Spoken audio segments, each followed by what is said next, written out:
Hello students, welcome back to my YouTube channel. इस video में हम लोग बात करने वाले हैं स्पीड ऑफ लाइट की। इससे ज़्यादा तेज़ चीज़ आपको पूरी यूनिवर्स में कहीं नहीं मिलेगी। क्या आपने कभी सोचा है कि स्पीड ऑफ लाइट किसने मेजर की और किस तरीके से मेजर की? इसकी वैल्यू कहाँ से बनी और कैसे बनी? जैसे कि आपको पता है कि हमारी लाइफ लाइट के बिना अधूरी है। अगर लाइट नहीं होगी तो हम देख भी नहीं पाएंगे। चलिए, इस वीडियो में हम सीखेंगे कि स्पीड ऑफ लाइट किसने मेजर की और किस तरीके से मेजर की। इस वीडियो को बहुत ही ध्यान से देखना क्योंकि ये वीडियो बहुत ही इंटरेस्टिंग होने वाली है। लाइट एक इलेक्ट्रोमैग्नेटिक रेडिएशन है। जब भी हम लाइट की बात कर रहे हैं, इसका मतलब हम लोग विजिबल लाइट की बात कर रहे हैं, जिसकी हेल्प से हम लोग इजीली किसी भी चीज को देख सकते हैं और जिसकी वेवलेंथ 400 से लेकर 700 नैनोमीटर होती है। अगर हम बात करते हैं इसकी स्पीड की, तो इसकी वैल्यू है 2.99792458 इंटू 10⁸ मीटर पर सेकेंड। अगर सिंपल लैंग्वेज में बात करें तो इसको राउंड ऑफ करके लिखते हैं 3 इंटू 10⁸ मीटर पर सेकेंड। क्या आपको पता है इतनी सिंपल दिखने वाली वैल्यू के पीछे साइंटिस्ट की कितनी मेहनत लगी है और उन्होंने इसके पीछे कितने साल लगाए हैं? बहुत लंबे समय से ही इंसान ये सोचता आ रहा है कि स्पीड ऑफ लाइट इनफाइनाइट है, लेकिन धीरे धीरे एक्सपेरिमेंट्स होते गए और इसकी वैल्यू जो है एक्यूरेट हमारे हाथ लगती गई।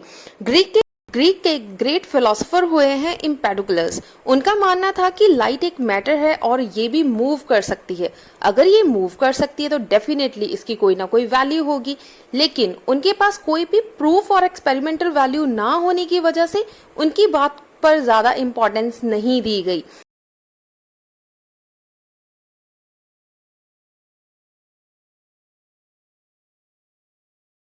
एम्पेडोक्लस का मानना था कि लाइट आई से ट्रैवल होकर किसी ऑब्जेक्ट पर टकराती है, देन हमारी आईज तक आती है और हमें वो ऑब्जेक्ट दिखाई देता है।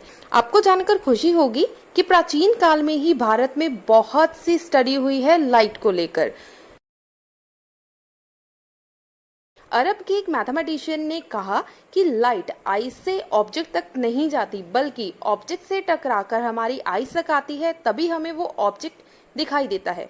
मतलब लाइट भी ट्रैवल कर सकती है। यहाँ से ये प्रूव हो गया कि लाइट ट्रैवल कर सकती है। अगर ये ट्रैवल कर सकती है तो डेफिनेटली इसकी कोई ना कोई फाइनाइट स्पीड होनी चाहिए।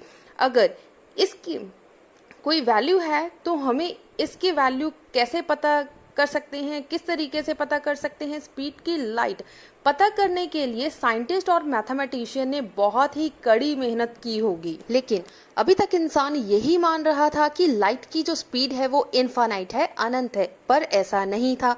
उस टाइम के मैथमेटिशियन और साइंटिस्ट यही मान रहे थे कि लाइट की स्पीड इनफाइनाइट ही होती है।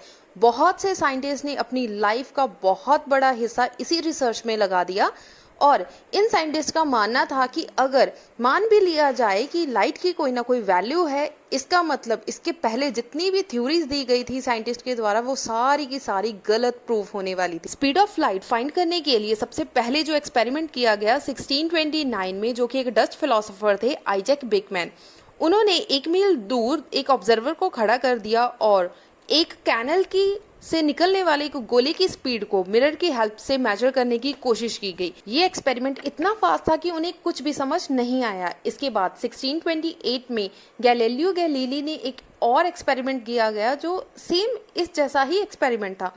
उन्होंने क्या किया, अपने साथी के हाथ में एक लालटेन पकड़ाई और एक पहाड़ पर खड़ा कर दिया। सिमिलरली दूसरे पहाड़ पर कुछ दूरी पर वो खुद खड़े हो गए और लालटेन जलाई गई।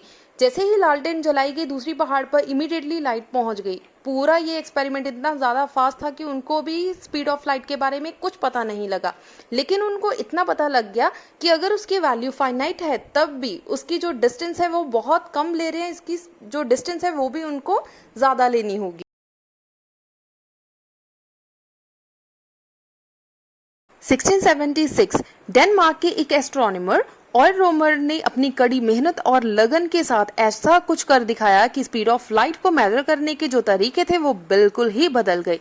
जहां बाकी साइंटिस्ट कुछ दूरी की हेल्प से स्पीड ऑफ लाइट को मेजर करने की कोशिश में लगे हुए थे, वही रोमर ने जुपिटर और अर्थ के बीच के डिस्टेंस के लेवल तक इसे पहुंचा दिया। उन्होंने देखा जब हम अर्थ से जुपिटर के मून आईओ की क्लिप्स को देखते हैं तो उनका जो टाइम है वो सेम नहीं रहता। अर्थ से देखने में ऐसा लगता है कि आईओ जुपिटर के ऑर्बिट को कभी फास्ट मूव करता है और कभी स्लो, लेकिन ऐसा तो बिल्कुल भी नहीं था क्योंकि मून सेम स्पीड से ही ऑर्बिट करता है। फिर रोमर को इतना समझ में आया कि इसकी वजह जुपिटर और अर्थ के बीच में लगातार बदल रही डिस्टेंस। जब जुपिटर का मून आयो अर्थ से दूर होता है तो उसे अर्थ तक आने में थोड़ा टाइम लगता है और हमें वो स्लो ऑर्बिट करता हुआ दिखाई देता है, और वहीं जब डिस्टेंस कम होता है तो हमें फास्ट ऑर्बिट करता हुआ दिखाई देता है। यहाँ से ये क्लियर हो गया कि लाइट भी ट्रैवल करती है और इसकी कोई ना कोई स्पीड की फाइनाइट वैल्यू है। पहले हम फाइनाइट या इनफाइनाइट के बीच में फंसे हुए थे, लेकिन रोमर के इस एक्सपेरिमेंट से हमें ये पता चल गया कि इसकी वैल्यू फाइनाइट होती है।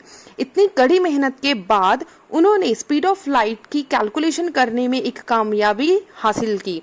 अनफॉर्चुनेटली आज हम उनकी रिसर्च को स्टडी नहीं कर पाते क्योंकि उनकी सारे रिसर्च पेपर को आग लग गई। पर आगे जाकर इतना पता चला कि रोमर ने स्पीड ऑफ लाइट की वैल्यू 2.2 इंटू 10⁸ मीटर पर सेकेंड बताई थी। ये वैल्यू आज की वैल्यू से काफी कम है, लेकिन तब के साइंटिस्ट का ये मानना था कि अगर उस टाइम ऑर्बिट, धरती की ऑर्बिट और जुपिटर का ऑर्बिट और रेडियस एक्यूरेट पता होता तो शायद वो वाली वैल्यू आज की वैल्यू से काफी नजदीक होती। पर उस टाइम एडवांस टेक्नोलॉजी के बिना रोमर ने जो अनबिलीवेबल काम किया है उनके लिए एक लाइक तो बनता है। टाइम बदलता गया और साइंटिस्ट न्यू टेक्नोलॉजी से स्पीड ऑफ लाइट की वैल्यू फाइंड आउट करने में लगे रहे। 1849 में एक फ्रेंच एस्ट्रोनॉमर ने एक एक्सपेरिमेंट किया जिसमें उन्होंने 8 किलोमीटर पर रखे एक रिफ्लेक्टिंग मिरर और एक रोटेटिंग व्हील की हेल्प से स्पीड ऑफ लाइट की जो वैल्यू है वो मेजर करी, जिसकी वैल्यू 3.1 इंटू 10⁸ मीटर पर सेकेंड निकाली।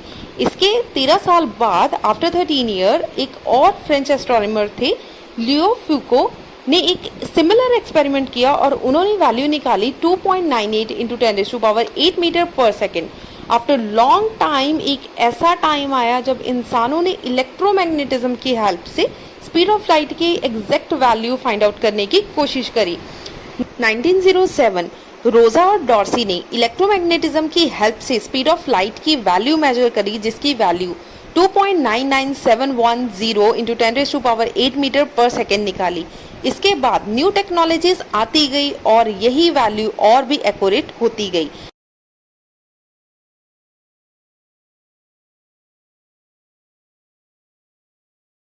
1983 में general conference on weight and measurement, जो कि एक इंटरनेशनल ऑर्गेनाइजेशन है, उन्होंने मिनट और सेकंड की डेफिनेशन में कुछ चेंजेस की।